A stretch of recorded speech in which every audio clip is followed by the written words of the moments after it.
Welcome to the Bread Over Stones podcast, episode 8, Screen Time, Setting Limits with Love.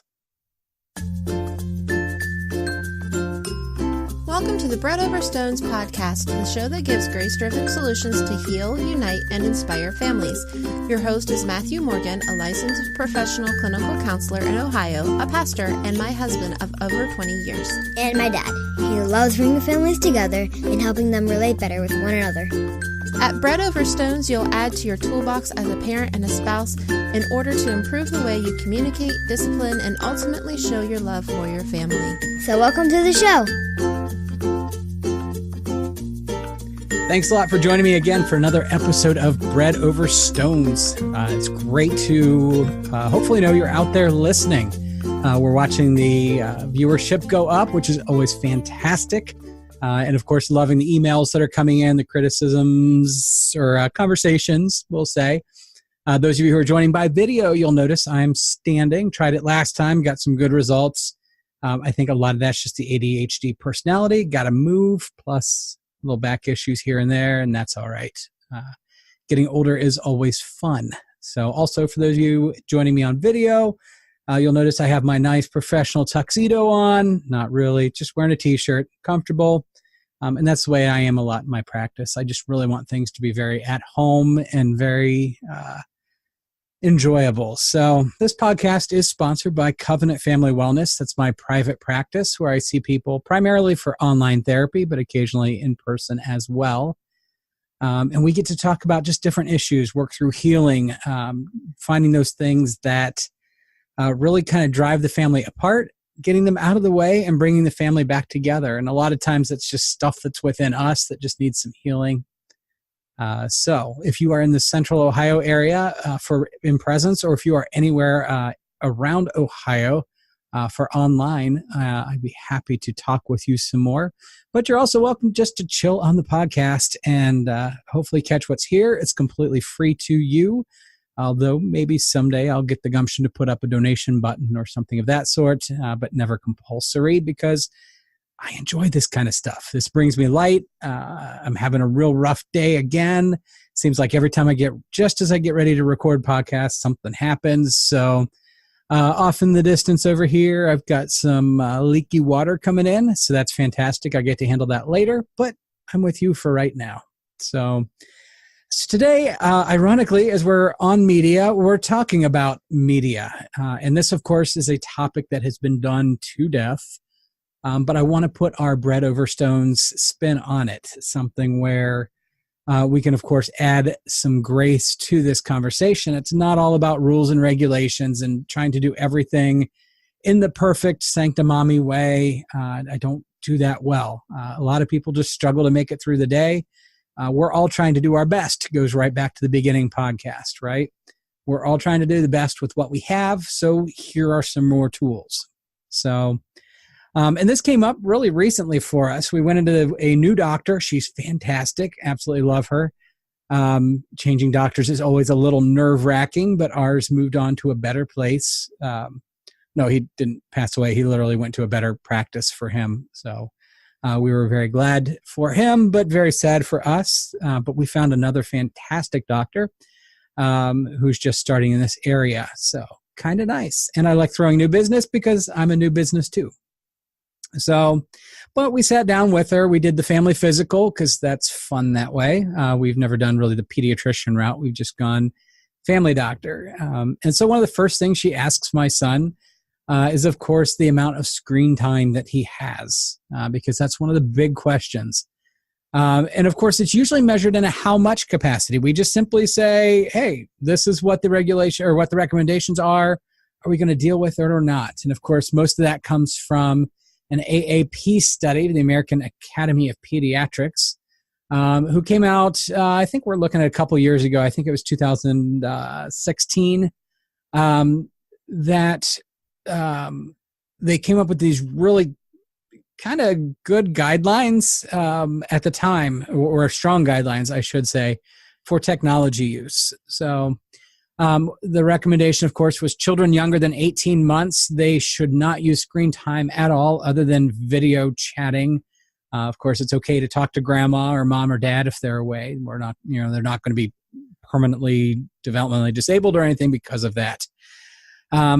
Parents of children 18 to 24 months should make sure they keep the high quality programming up and make sure they watch it with the kids to help the kids understand what they're seeing. Television, in our case, is usually a very interactive process, especially those younger years. There was a lot of pausing things, going back and explaining, talking through stuff, all that good stuff.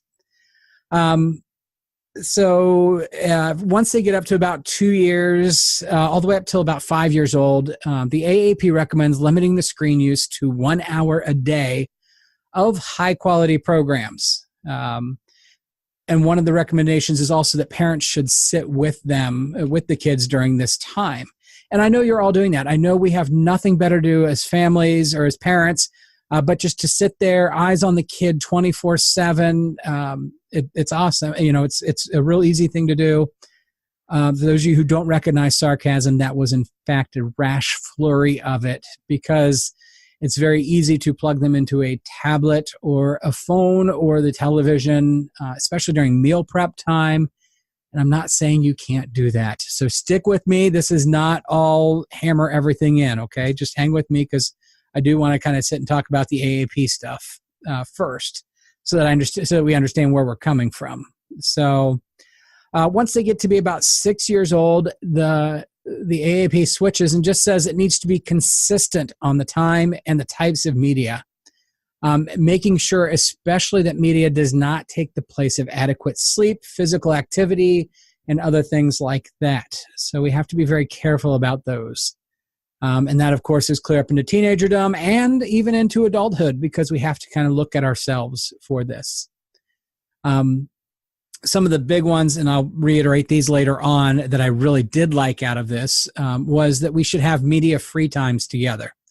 Dinner time, short drives. I always say they just say driving in general. I know we at one point in the relatively recent past, we moved to Florida, and of course we are in a car for quite a few hours at that point. And having I think he was 3 or 4 at the time, year-old child in the car can be a little bit challenging. So we brought, I think it was 20 DVDs, rented a DVD or borrowed a DVD player from a friend.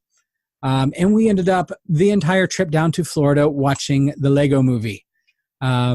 It was when the Lego Movie just came out. And we watched it, I think the official count was 11 times on the way down. Everything, in fact, was not awesome. It was to the point, like, you hit that curve where it just completely drives you batty and you think you're going to jump out of the car on the freeway. And then the curve went the other way to where we were singing along with the songs for the 1,000th time and repeating all the lines. And it became our own little toddler Rocky Horror Picture Show going on. Lots of fun. So that's long drives. Short drives, try to help them engage. I'm amazed the number of times we have our son put his phone down in the car and he starts looking around and he's like, oh, did you see that house? Or, hey, there's sheep down there. And, it's things that we've had all along that he's just starting to notice. The other recommendation from the AAP was to have media-free places, and in particular the bedroom. Having that as just a sleep area. And part of my practice, I have my private practice, but I also work for a small hospital in the area. So I work with adolescents there, and the number of kids who have sleeping issues, and a lot of those can be traced right back to media usage.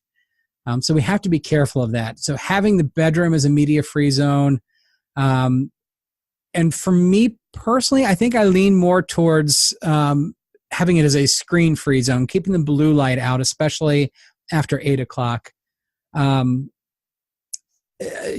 can't see not having music or something in there. We are very heavily music-oriented in our family. And then the last one, which I agree with wholeheartedly, was have ongoing communication about online citizenship and safety, including treating others with respect online and offline. My son had a great moment of this. He was playing one of his games that he enjoys And I watched him, and he had the phone facing away from him, the screen facing out. And he was just sitting there bouncing his head back and forth. I'm like, "What's up, buddy? Why aren't you playing?" And he says, "Oh, that's an advertisement that I don't like." So of course, immediately I have to look to see what it was. And it wasn't anything that maybe that a lot of people would consider offensive.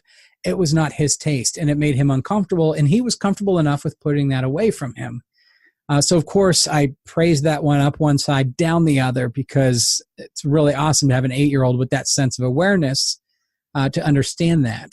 And so that's the AAP. USA Today later published a study calling that one into question. So we get this back and forth arguing. So here's where I asked you to stick with me, because personally I advocate for a more pragmatic approach. Because the bottom line is that all of our kids are made differently. Even kids from the exact same gene pool. You might have 5 kids in a family, and they all have very unique and different personalities.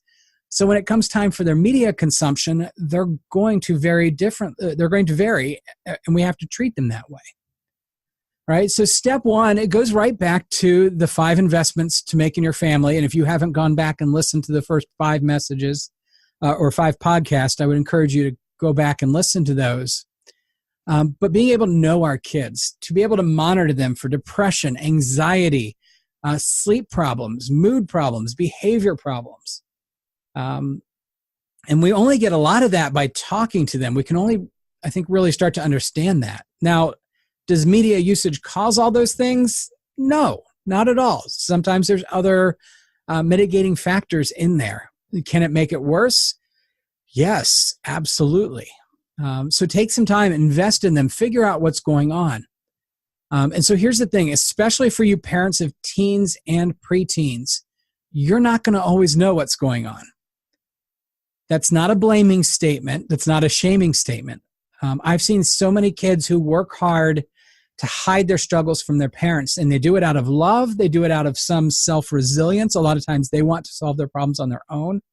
And so they do a great job of hiding that. And these are good parents who all of a sudden, when they are faced with their kids struggling with anxiety or depression or body image issues, they went, "Oh my goodness, I didn't know that Susie was struggling with this." And of course, usually that results in counseling with the parents because they blame themselves for that.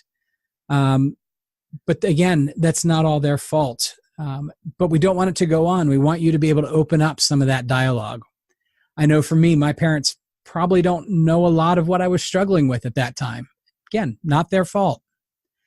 So take some time and talk to them. And one of the things I will always advocate for is to take your kids out on a date. Okay? Not obviously, well, you know what, if you want to, make it a date. Make it a dress up, go to a nice restaurant, do what they want to do, whatever it may be. Do it without your phones, or at least with the phones silenced, put away. Yes, that's the collective you. So that means you too, mom and dad. But take some time just to talk with them. Get to know them again. Ask them questions about what's going on. There's a lot of good books out there of questions to ask in lieu of, how's your day going, or how was school, or something like that. So maybe I'll see if I can post some of those in the resources and put that out there. But do that and take some time in the midst of all of that to monitor their mood, their sleeping, their anxieties, what's going on with them. Okay, just monitor. Okay. So that's step 1, go on a date. Step 2 is to work with them to develop media limits. What I see a lot of, the AAP comes out with this set of guidelines, and so mom and dad, especially a lot of the very well-meaning moms and dads, say, okay, this is absolutely 100% what we are going to do. And then the kids get mad, frustrated, or they feel powerless. So it comes out as an argument, a fight, all of those wonderful things. And so they struggle with making that transition. So I will always encourage, most of the time will encourage, to work with them to develop this media plan. Okay, just to make steps. We're not going to fix everything in one night if the family's really upside down. If we come in and try to do too much, we might cause the family to turn upside down, upset some of that balance. So we want to make small changes. And I just lost power in my house, so that might be interesting to see what's going to happen with this.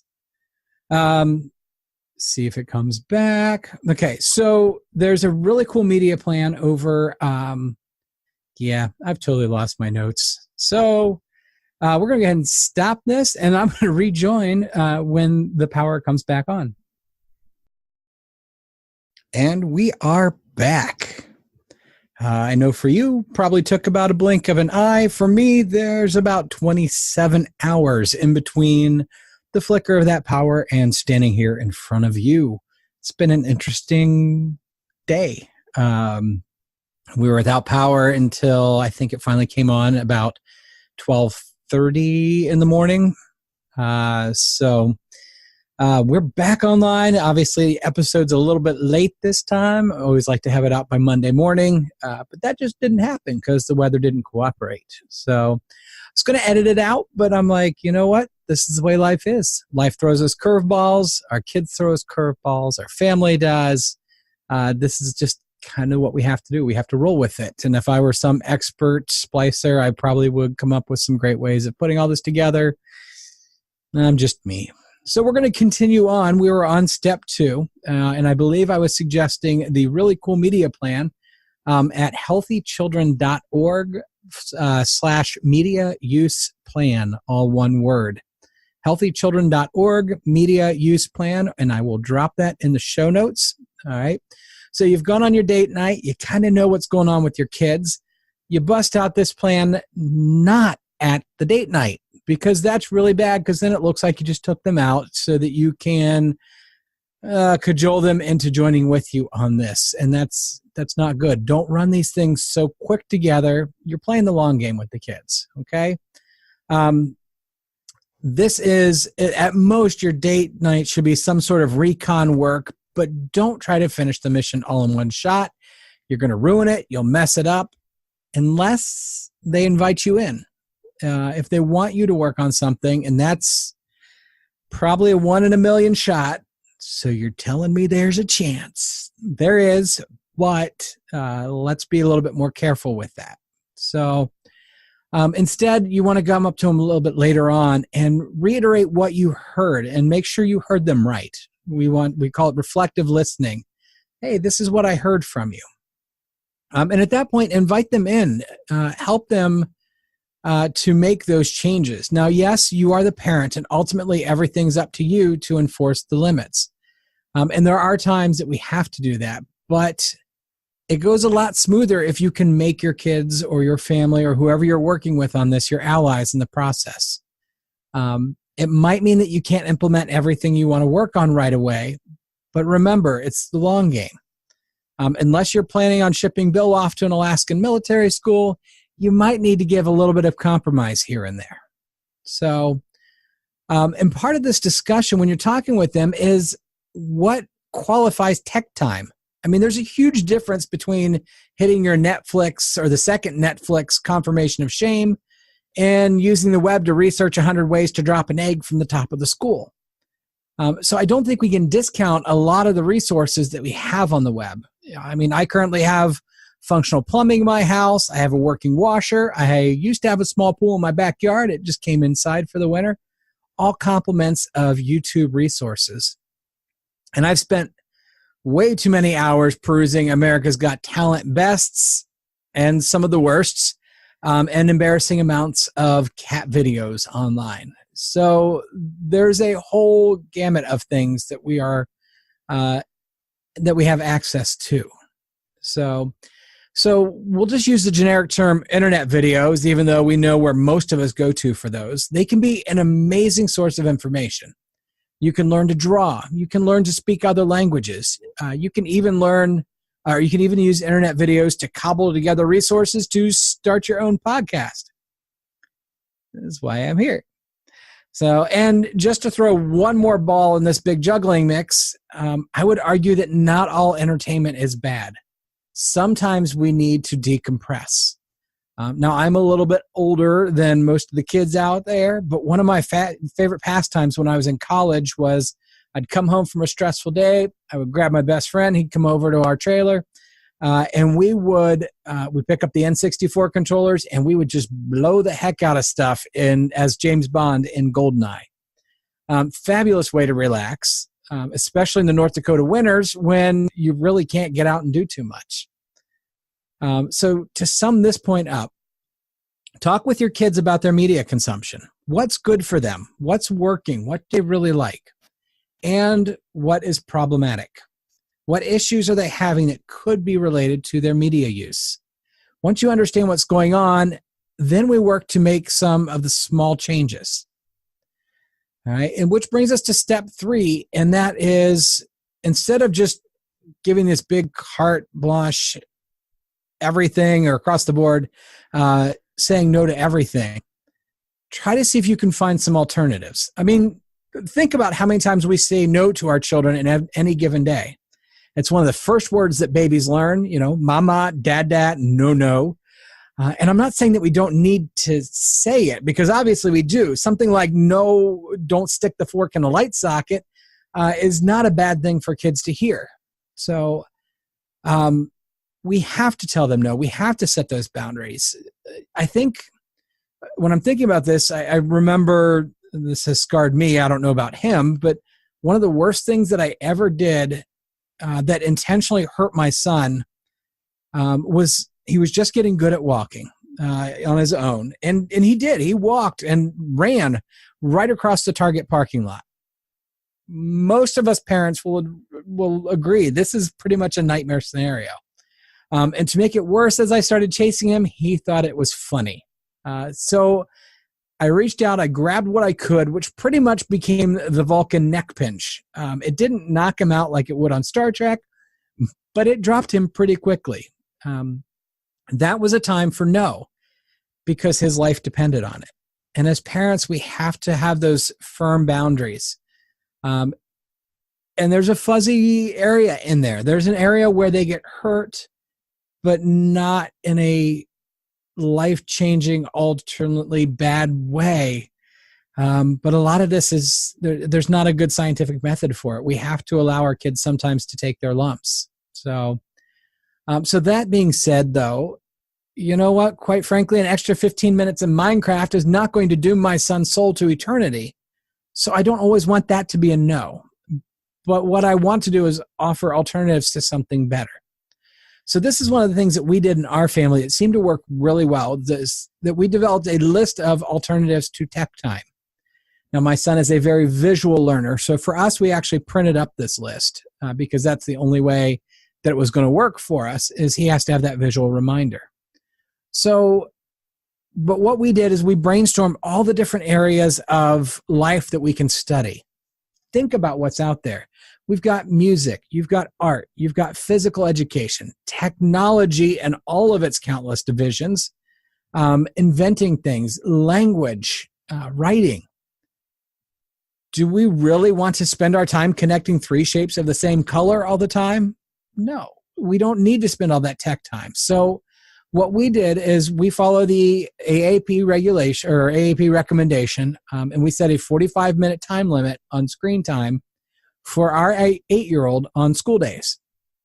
Now, we didn't count in time reading on his tablet, listening to music, and then family TV time, because we do have a time that we get together and we try to make it redeemable. Ours is not the mindless sit in front of the TV all the time. It's being able to take what we learn, reflect on it, talk about it.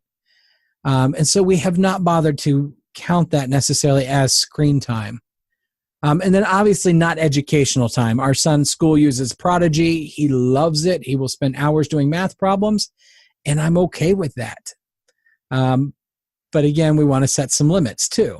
So now, in addition, he actually came up with a really cool idea on his own. I didn't think about this, but what he did was he took his 45 minutes and broke it down into 3 15-minute segments, because what he found is that he was just using up his time right away. And then he'd be bored for a good chunk of time.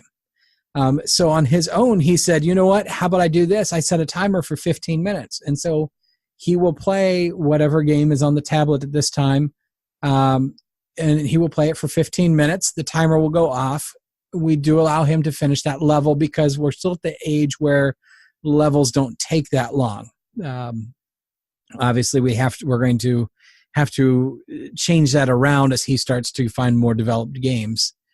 And so, but at that point, it goes away, and then he goes back and does something else for a little bit.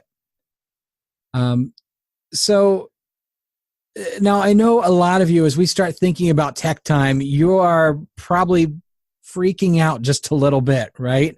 I think of the little boy from Fun with Dick and Jane. No, don't take my Telemundo. And he's running out and he's holding the television and he doesn't want it to go away. So you're right. You are absolutely right. If you were completely freaking out about this, you better believe that your kids are going to do it too. So we don't want to change everything all at one time. If we switch it up suddenly, they don't react well to it, and we don't react well to it. So if we do so, if we just cut it off and don't give them any alternatives, it sets everything up for failure. And then mom and dad are upset, kids are upset, and everything goes to pieces. And so we go back to everybody sits on their tablets and phones for as much as they want to. So I'm going to encourage you to give them options, work with them on this. If we give them options, if we encourage them and challenge them, kids of any age are going to rise to that occasion. It's obviously a little bit easier as they're younger. If you have older teenagers and you're trying to implement some of these, there is a greater level of challenge with that. I always encourage parents, start young. It's a whole lot easier. So what we did is we sat down with our son. We brainstormed a list. We put some broad categories in there, and we said, okay, let's take a look at this. So physical activity. What kind of things do you like to do that's physical? Now, for us, we love the Wii U and the Wii U fitness stuff. So we have that. Some yoga routines for kids. Playing outside when the weather's nice and decent. So that's the physical activity. Next, we looked at artistic activity. He got a discount marker airbrush thing from an office supply store. I bought it because it's completely on clearance. He was kind of interested in it. And I said, okay, why not? It's not that big of a loss. Probably been one of the best investments for his artistic abilities because he loves to get that out. He's been using stencils, and just now he's recently started freehanding things. So maybe we have a budding artist. We'll see. There's also the ability to learn to draw anything. Think about the different stuff that's out there. YouTube has so many resources for budding artists. Feel free to grab some of those. Music activities. One of the things he really wanted to do was to learn to play the ukulele. So we currently have a ukulele. That was a Christmas present he'd been asking for several years. And so that's on the list, to go through some different places online and do online ukulele lessons until he gets to the point where he wants to do it maybe in person. Now, that one does require a little bit more of an investment up front. So depending on your finances, that may not be the best one to learn to play an instrument. Or you might want to find, obviously, a rental instrument or something of that sort. Reading, of course, is always a good alternative, whatever book of choice. For our son, we had to add an extra challenge in there because he read all of the Diary of a Minecraft books on Amazon and chewed through those things. So we had to find some alternate ways. And so we challenged him to read something nonfiction for a while and then go back to that.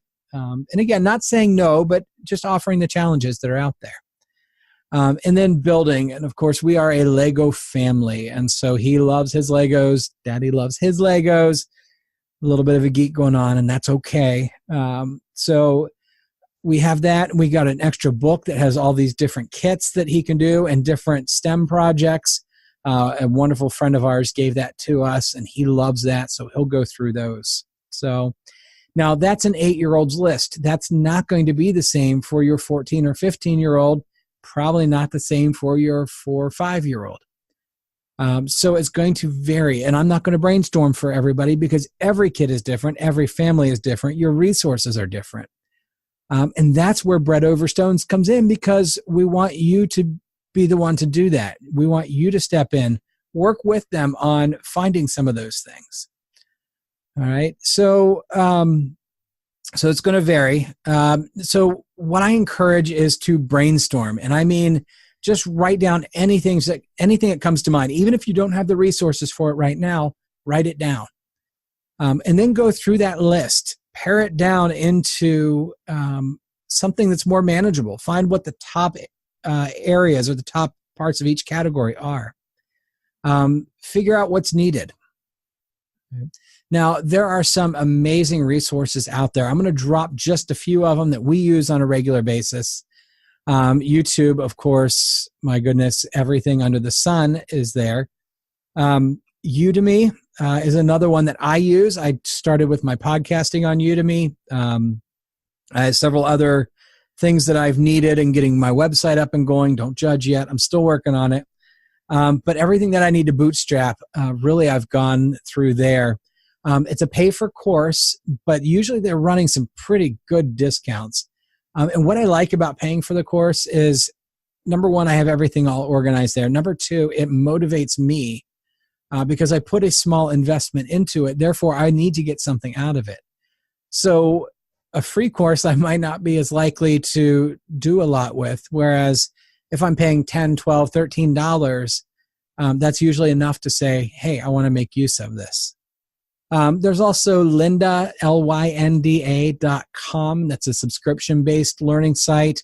If your kids are code-based and you are not a code geek that wants to teach them various languages by hand, Code Academy is a really good one. And none of these are affiliates. I'm not getting any money from any of these yet, although if you want to, I'm okay with that.